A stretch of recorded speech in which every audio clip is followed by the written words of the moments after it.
that brings me to the Nintendo Switch era, when I finally had my own means of consistently buying games at launch. For better or for worse, as mentioned before, I got a handful of the Pokemon games released for the system at launch because I'm a masochist. Okay, Pokemon Legends Arceus was and still is a really solid game. I will still stand by that opinion. Pokemon Shining Pearl, on the other hand, was one of the most underwhelming, uninspired, corporate cash grabs of a Pokemon game I've ever played. These games are so passionless. They do the bare minimum to remake the original games, and especially when looking back at previous Pokemon remakes, these pale in comparison. Like, yeah, they are faithful remakes, but that's all they f***ing are. It's like how the live-action Lion King remake is faithful. Like, yeah, it is, but who gives a damn? Apparently a lot of people. In Pokemon Scarlet, like, have you seen what these games were like at launch? I'm sorry, let me rephrase that question. Do you have trauma? Pokemon Scarlet and Violet infamously launched in a glitchy, laggy, terribly optimized state. At a time when this was becoming more common in the industry, these games sullied Nintendo's reputation as a company that would never stoop so low as to release an unpolished product. But who gave a shit? Nobody! Seriously, these games are what the Pokemon Company considers to be a $60 experience. What would they consider to be a $70 experience? Pokemon games have infamously had pretty rushed development periods, and while that's at least an explanation as to why these games turned out pretty half-baked, it doesn't really excuse it. In the end, yeah, I still bought both of these games at launch, as did a lot of people. It just stinks to see companies like Game Freak and Nintendo exploiting their loyal fan bases. Can't really blame them, though. I bought this. In late 2023, I was on a bit of a buying Nintendo games at launch kick. I mean, could you blame me? There were some incredible games coming out exclusively on the Switch at the time. Please believe me. And one of the first games that I decided to bite the bullet on buying day one that year was Pikmin 4. By far, one of the best bullets I've ever tasted. It's just not the same. Prior to when the game launched in July of 2023, I had dabbled in playing Pikmin games here and there, but it wasn't until Pikmin 4 that I truly got hooked on the series. This is just such a delightful game. The environments are large and varied, the graphics are absolutely gorgeous, the gameplay is refined to perfection. The new mechanics and Pikmin variants add so much to make this game stand out amongst the others. It's absolutely filled to the brim with content. That's not even to mention how replayable the game is, which, yeah, that applies to every Pikmin game, but still. Nintendo absolutely knocked it out of the park with Pikmin 4. And playing this game at launch just made it even more special. This game was my kick back at night after a long hard day of working on homework for summer college classes game. I'm still working on a shorter name for that. It really came at the perfect time for me. A time when I still had a lot on my plate in terms of schoolwork, but still had a fair amount of time to relax, which meant the amount of time I had to devote to Pikmin 4 was plentiful while still feeling rewarding. Sometimes the context of when a game releases, whether that be during a certain season or during a specific point in your personal life, can really enhance your experience. Let me tell ya, I was so depressed back in December of 2014. Thank God Meme Run released that month. It was only 3 months later that I scooped up Super Mario Bros. Wonder at its launch. Maybe I'm not a masochist after all! Yeah, so this one was a no-brainer. The newest 2D Mario game? A game that looked like a marvel of creativity and charm during a time when 2D Mario platformers were the most watered-down things imaginable? Yeah, I'd really like to meet the guy that said, "Oh, no thanks, I think I'll pass on that." Joke's on me, because this is what that guy looks like. As if it needs to be said, Super Mario Bros. Wonder was, well, a wonderful game. Every now and then, a game comes out that's a pretty safe bet to pick up at launch. Like, it's content complete, no glaring issues, the series has a good track record. Yeah, I don't think anyone was disappointed by what they got out of this game at launch. Well, at least not anyone worth giving a damn about. Hey, even in these uncertain times, you can pretty much always count on Mario games to deliver the goods. So what does that mean for Super Mario RPG? I'm a masochist. Super Mario RPG for the Nintendo Switch. They're asking $60 for this, and they can't even afford to give the box art any color. You know, prior to this game's announcement, Mario RPGs weren't in a good place. The Paper Mario games ranged from divisive as hell to flat out abysmal. The Mario and Luigi games were seemingly dead, and despite Super Mario RPG Legend of the Seven Stars having a pretty loyal fandom, we were far from expecting a sequel. So when we got the announcement trailer for a full remake of that game in June of 2023 in the same Nintendo Direct as Super Mario Bros. Wonder, reactions were through the roof. Gonna have to get that fixed. Hey, they didn't have to sell me on this game for me to know I wanted it. The original Super Mario RPG on Super Nintendo was a childhood favorite of mine. I downloaded it on the Wii's Virtual Console back in the day and fell in love with the game's charming graphical style, humor, world, characters, all of which were pretty unique when compared to the Mario games I had played prior. The remake was honestly something I didn't know I wanted until it was announced. But really, it makes a ton of sense. Looking back, it's easy to see that Nintendo was looking to return to the roots of Mario RPGs, and if that was their goal, then remaking the game that started it all was the perfect way to reboot this subgenre of the franchise. Doesn't mean it's worth taking a bullet for. Unless you're me. Don't get me wrong, it's not that Super Mario RPG isn't worth $60, it just doesn't feel like it's worth $60. On one hand, it's Super Mario RPG. On the other hand, it's Super Mario RPG. If we're talking pros, this game looks absolutely wonderful. It may not be a visual marvel or anything, but it strikes a great balance between staying true to the original game's graphical style while still feeling like a fairly substantial upgrade. The game design's seen a bunch of modern improvements, such as better UI elements, new battle mechanics, fully animated cutscenes, amongst other additions like an easier difficulty setting and some post-game content, all of which are very nice. I don't think I'm stretching things when I say this is the definitive way to experience Super Mario RPG. The problem is, it still could have been the definitive way to experience Super Mario RPG while not making me go bankrupt. At the end of the day, this is still a Super Nintendo game. It's a really good one, but it still has that old school DNA that just holds it back from feeling like a brand new experience, even if you never played the original game. That doesn't necessarily mean it's not worth $60, but when you compare it to other games Nintendo sold at that price point, many of which were brand new, never before seen modern experiences, it's gonna make me raise an eyebrow. Especially when in the coming months, I would see this game get discounted as low as $30. Yeah, that's gonna sting. Even then, I still had a lot of fun playing through the game when it first came out. Hell, it was the first time I had actually beat the game in its entirety. But even with all the good times I got out of this game, this still was a pretty big wake-up call. I should use soap when I bathe. Well, lucky for me, I got the chance to demonstrate everything I had learned just a few months later. Nothing. I learned nothing. Mario vs. Donkey Kong for Nintendo Switch. Just what I needed in my life. Oh, yes! Another Mario remake, this one being of the original Mario vs. Donkey Kong released on the Game Boy Advance in 2004. Serving as a follow-up to Donkey Kong on the original Game Boy in 1994, Mario vs. Donkey Kong was a very well-made puzzle platformer in which you had to navigate your way through fairly small single-screen levels in order to grab the mini Mario toy at the end. Despite this game being pretty inoffensive, I don't think a lot of people look back at it with much fondness, mainly due to the games that followed. Just the same damn game over and over again, in which you guide a bunch of automated mini Mario toys to a goal, which in and of itself isn't anything terrible, but every damn game they released for this series was interchangeable with the others. It made every time someone heard the name Mario vs. Donkey Kong cause them to experience war flashbacks. Thankfully, this series got a well-needed hiatus until February of 2024, when we finally got a new entry in the series. An old one. Following Super Mario RPG, remakes and remasters in the Mario universe were just coming out left and right. We got Paper Mario: The Thousand Year Door, Luigi's Mansion 2 HD, Donkey Kong Country Returns HD, and of course, this game. This damn game. Let me tell you something about this damn game.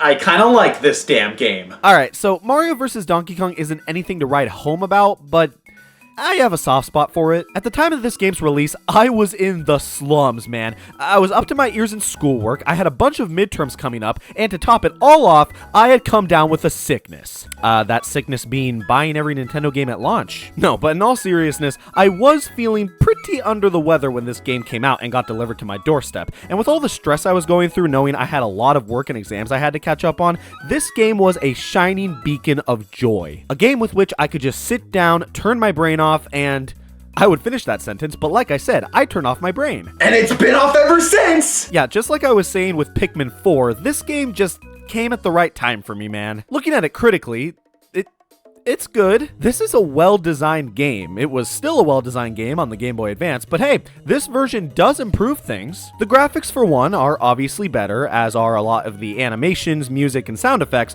but on top of all of that, this version had some cool stuff, like a multiplayer mode, a whole new 2 worlds full of levels, and some quality of life improvements to the general gameplay. It's very similar to Super Mario RPG in terms of what it adds to the original, and hey, this version was a whole $10 cheaper than most of Nintendo's other retail releases. Wow, let's give them a round of applause!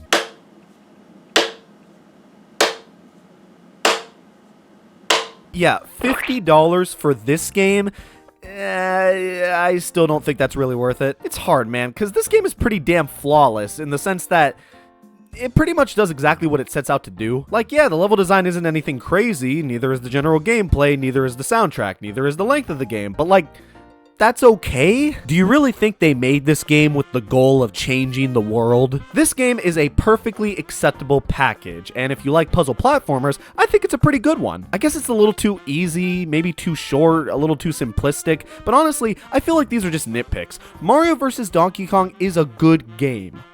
However, this game, in my opinion, is not a $50 experience. $20 to $30, sure. $40, maybe. But $50? You know what else you can buy with $50?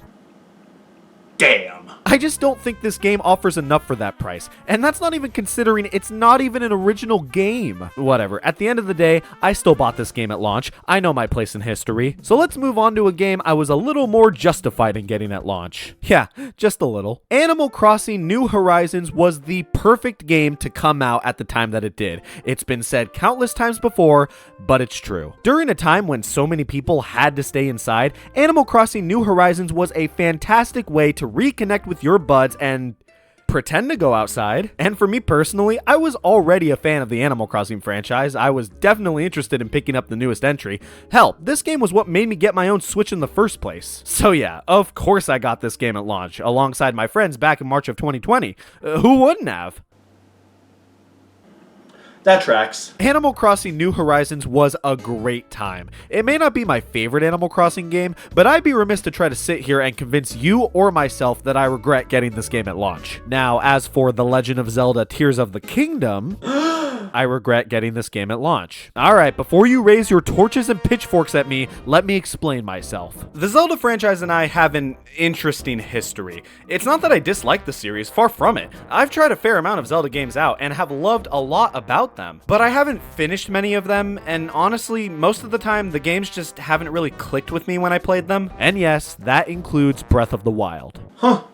Still a better reaction than I was expecting. Listen, open world games have just never really been my thing. I guess I just tend to like games with more clear direction. Translation, I'm a tiny little baby bitch boy. So yeah, I did try Breath of the Wild, and at the time, it wasn't for me. Though I always planned on going back to it eventually. But hey, when Tears of the Kingdom was getting closer to release, that really got me curious. Would this finally be the game that changed my views on open world games forever? Would I finally understand what I had been missing? Would this game become one of my favorite games of all time? Okay, so I got this game at launch, and I did play a fair amount of it. A fair amount. But yeah, I eventually put it down and never went back to it, which sucks because I was having a good time. I just got distracted with other things. It's a shame because half the reason I got this game directly at launch was so I could experience it alongside a few of my friends who were also getting it then. But yeah, looking back in hindsight, I definitely could have waited until a little after launch to get this game when I would have been able to completely commit to playing through it. And before you ask, no, I didn't notice you said I have a short attention span. I'm sorry, what? Well, what about a game that kept my attention far better? Cause it barely gave me time to blink. Super Mario 3D All-Stars dropped on September 18th, 2020, and prior to this had been announced to be a limited time release, only being offered until the end of March 2021. Yeah, that's a great way to get people to buy your game at launch. threaten them. Alright, so thankfully, this isn't something Nintendo or really any game companies do super often nowadays, but back in 2020, Nintendo was on a spree of putting out games that were poised as limited releases. They did this with Fire Emblem Shadow Dragon and the Blade of Light, the online-only Battle Royale Super Mario Bros. 35, and of course, Super Mario 3D All-Stars, the latter two being released for Mario's 35th anniversary. Hey, there's a reason to offer a limited time product if it's for a big celebration. If it was offered past the time of that celebration, it wouldn't feel as special. Yeah, sure, but that argument falls apart when you realize March of 2021 is past the time of that celebration. This wasn't done to make the release feel more special. This was to get a bunch of people in a panic that they weren't going to be able to find a copy of the game, so they would buy it on day one or at the very least before the game had a chance to drop in price. And the reason why it was offered until March 31st is because that's right when Nintendo's fiscal year ends. That's right, I can see right through your dirty tactics, Nintendo. You can't take advantage of someone as smart as me. I'm still holding the game, aren't I? Hey, I knew I was going to want to get Super Mario 3D All-Stars at some point anyway, so yeah, I just bought it at launch. I could have waited for a sale or got a used copy at the time, but I didn't care. I just wanted to play the game. I was willing to spend $60 for it on day one. I mean, could you blame me? This was a collection of 3 of the best Mario games of all time, and this was the first time Super Mario Sunshine had ever been re-released. This was a must-buy! And judging by sales, I guess a lot of people realized the same thing because, like, man. And I guess people double realized that after it had stopped being sold because, like, man. Didn't think this was going to become such a huge part of my estate, but here we are. Guess I gotta devote my life to taking care of this. My future children are f***ed. It all comes down to Sonic X Shadow Generations, just like the prophecy foretold. You know, I'm not the biggest Sonic fan out there, but I enjoy picking up the new games from time to time, and the more recent Sonic releases on modern platforms, from an outsider's perspective, have been pretty good overall. I haven't completely dipped my toes into all of them, but I'm pretty eager to give them all a try. But if there was any game that I was most intrigued to give a try at launch, it was Sonic X Shadow Generations, a remaster of the original Sonic Generations, first released in 2011. Now, if you've been paying any attention, you would know that I'm a loser. I didn't own an Xbox 360, a PlayStation 3, or a reliable gaming PC back in 2011, so I didn't have a way to play the OG Sonic Generations. Now, I did own a Nintendo 3DS, so yes, I could have played the 3DS version, but again, I had more refined tastes. So yeah, I skipped out on the original Sonic Generations, which really was a shame, because I heard pretty much nothing but good things about that game ever since it released. And in the 13 years following, I just never really made time to go back and try the game out. I was busy. So when they announced a remaster of the game in 2024, I decided it was the perfect time to find out what I'd been missing all these years. Holy f***. A Sonic game! Sonic Generations was originally released in line with the Sonic franchise's 20th anniversary, and thus is largely poised as a celebration of the series' history, featuring levels honoring previous Sonic games. It's a good game in and of itself, but at the end of the day, the people that are going to get the most out of this are probably longtime fans. So yeah, being that I was really only a passive fan of Sonic, this quality of the game didn't exactly have me hooked. Doesn't mean I wasn't interested in checking the game out, it just means I kind of just viewed it for what it was, a remaster of a Sonic game. But see, Sonic X Shadow Generations isn't just your average remaster, no. Alongside the original game comes a brand new campaign, Shadow Generations. Well, hot damn, what kinds of things can I expect to find in this new campaign? Well, a new campaign! This part of the game draws heavily from the main campaign, in that it mainly features a lot of Legacy Sonic level themes, just from Shadow's perspective. It's really good overall. Hell, it combined with Sonic Generations is a fantastic value, as Sega sold the game for only $50. That was great! Throw in a copy of Jared Robotnik's journal and I'm sold! Yeah, this is what really sold me on getting the game at launch. Paper. The launch edition of a game is a phenomenon that we see with countless new releases nowadays, versions of games that are only sold at or around its launch, usually containing some kind of bonus or exclusive content. This is one of the biggest methods that companies use to try to entice gamers to buy their shitty products right away, and it pisses me off so much I had to buy into it just to show them I know exactly what they're doing. I did not think this plan through very well. Hey, I didn't completely base my decision to get this game at launch on this one element. but I'd be lying if I said it didn't at least get my attention. It's just so lame to admit that, man. Like, this was a deciding factor for me. A lore booklet. Like, yeah, it's cool, but I already admitted I wasn't a huge Sonic fan. What use would I have for this other than being able to say, I own Jared Robotnik's journal from the Day 1 edition release of Sonic X Shadow Generations. One at a time, ladies. well, hey, at least this version also came with a free Sonic Adventure character skin. I've never played Sonic Adventure. Okay, well, at least this version of the game was the day 1 release, so obviously it should be harder to find now, and my decision to get it right away isn't in vain, right? It's been 8 months since the game launched, and this version is still readily available on store shelves. I make good choices.